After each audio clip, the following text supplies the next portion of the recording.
here. Okay. But why we are here, so the three of us work from three different agencies, right?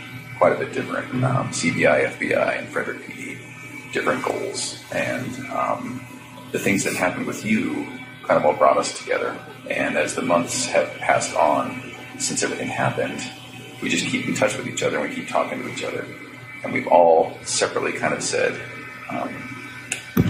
did Chris seem unique to you? You know, me and Tammy have talked about this, Dave and I have talked about this. Did Chris's situation seem different to you? And we keep having that conversation. We can't quite put our finger on it, right? We think that your life leading up to all of the things that happened were very interesting to us. And for me personally, I don't know if you remember, but one of the last things you told me was, hey, Graham, I'm sorry that I started lying to you. And that stuck with me for the last couple months. It's been ringing in my head, right? I've never, ever worked a case like this where someone told me that ever. And so as I walked away, I thought, Chris is different. Chris is a little bit unique in that regard.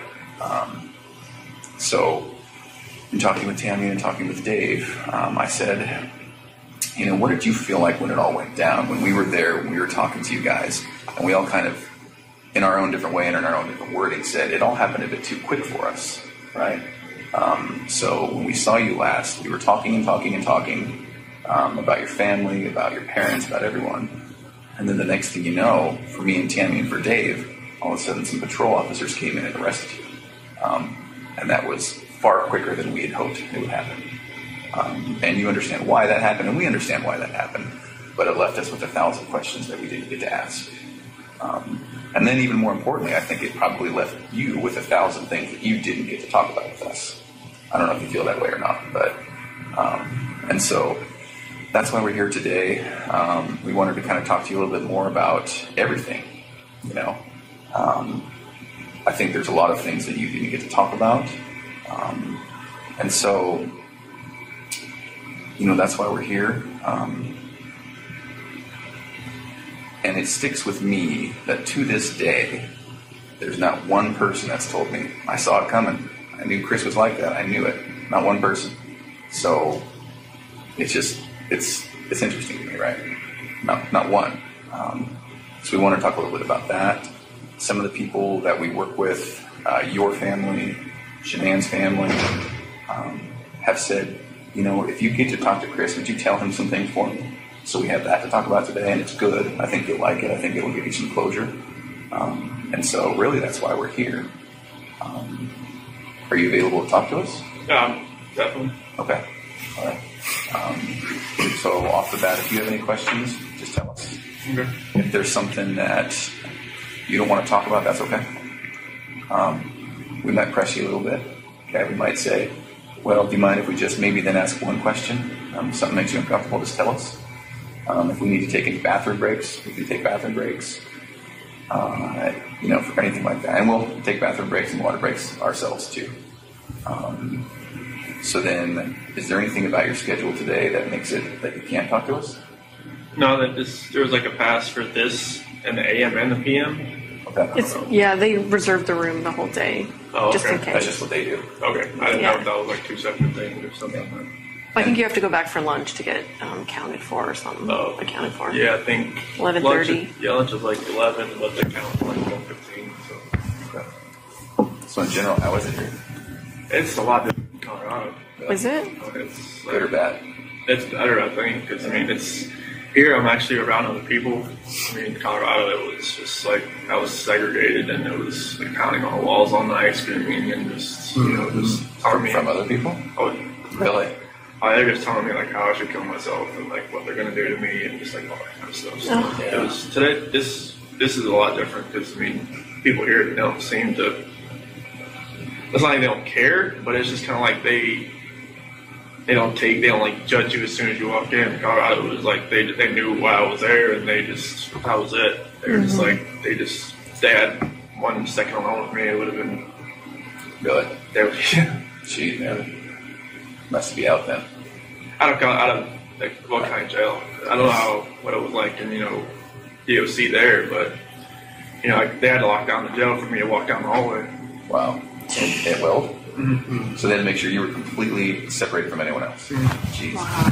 Like I didn't see anybody else there. Like I was next to somebody, but like I never saw them. You just hear them. How did they know who you were? I don't know. I just they make phone calls in there too. Oh, okay. And they got the newspaper in there before I got in there. So Yeah. How's have you been able to talk with family members? oh yeah, definitely. Like we get from 6 p.m. to 7:30. That's our on my unit's timeout. So we get to use the phone at that point in time. Really? And do they charge you for it, or? Oh, it's just like it's like Secures or something. Okay. And how do you make money to pay for that? They put money on the phone. Oh. So if I call, like, if I was like to dial somebody's number, they have to have like a phone account set up. Oh, I just that's restricted. And then so who you call pays for it? Yes. Oh, okay. Have you been able to talk to like family members and parents and all Yeah, that? my mom and dad, my sister. Okay.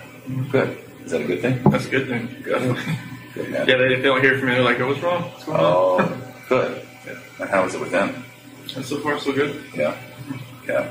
It was hard to hear your parents at sentencing. Yeah. I didn't know what they were gonna say. So Yeah. And so, yeah. I really appreciated what they said. I don't know about you. I definitely it was. I didn't expect them to be there. I know they were there on the 6th, November 6th, but I didn't expect them to fly back, and they wanted to fly back for that. So. Yeah. And then about what your mom said. Definitely. Okay. Good. Well, so we have 1,000 questions. I'm sure you do too. Do you care if we start, or do you have any questions for us? Go ahead. We'll start. All right. So one of the things that we're battling with is, and I won't make any assumptions today. So, are you aware that this was a national story? After a little while, it was. I didn't talk to my parents while I was in Colorado. Okay. Because my attorney team told me, all right, no phone calls, no letters, no nothing. Okay. So like I made one phone call when I was in the segregation area there, but my dad thought it was like somebody a news. Oh. Somebody trying to call. So he didn't answer? Yeah, so he didn't answer, but other than that, Okay. I didn't talk to anybody, but from what some of the deputies were saying that, or my attorney team coming in and said, this is like, they've got people from Australia, England, and all kinds of people trying to figure out what's going on. So, Did they send you any of the letters, like fan mail or anything? Well, I got letters, but I couldn't keep them with me, so I could read them on my hour out. But it's I got a bunch of just letters that had no return address and stuff that was just not very good letters. Yeah. So okay. They came from a weird perspective, didn't they? From what we have heard. Definitely, there was one person, I guess, from Broomfield that was writing 4 times a week trying to come visit me, and then there was just a lot of people writing out bleed through markers saying you're a monster, or all kinds of crazy stuff. All right.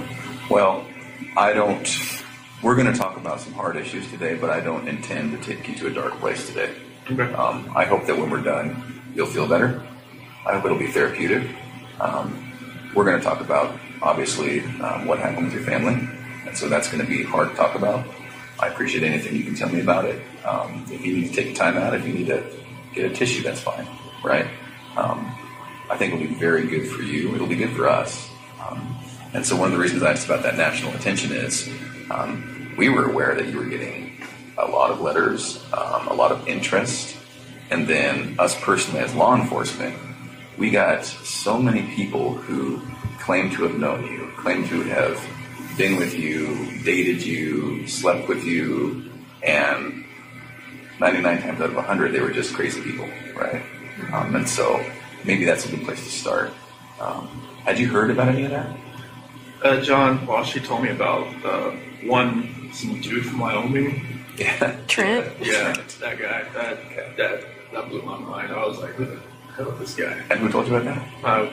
Attorney John Walsh. Oh, okay. Yeah. Do you mind if we talk about him? Yes. Graham and I interviewed him.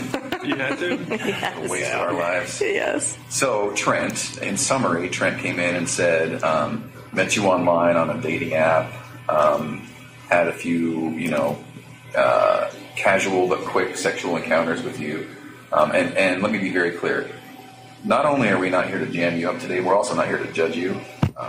And if there is anything like that, you can imagine we've heard way worse, way different, way, So if it's true, I hope that you can just casually say, yeah, I mean, this happened. It wasn't as bad as he said, but maybe this happened. So his story was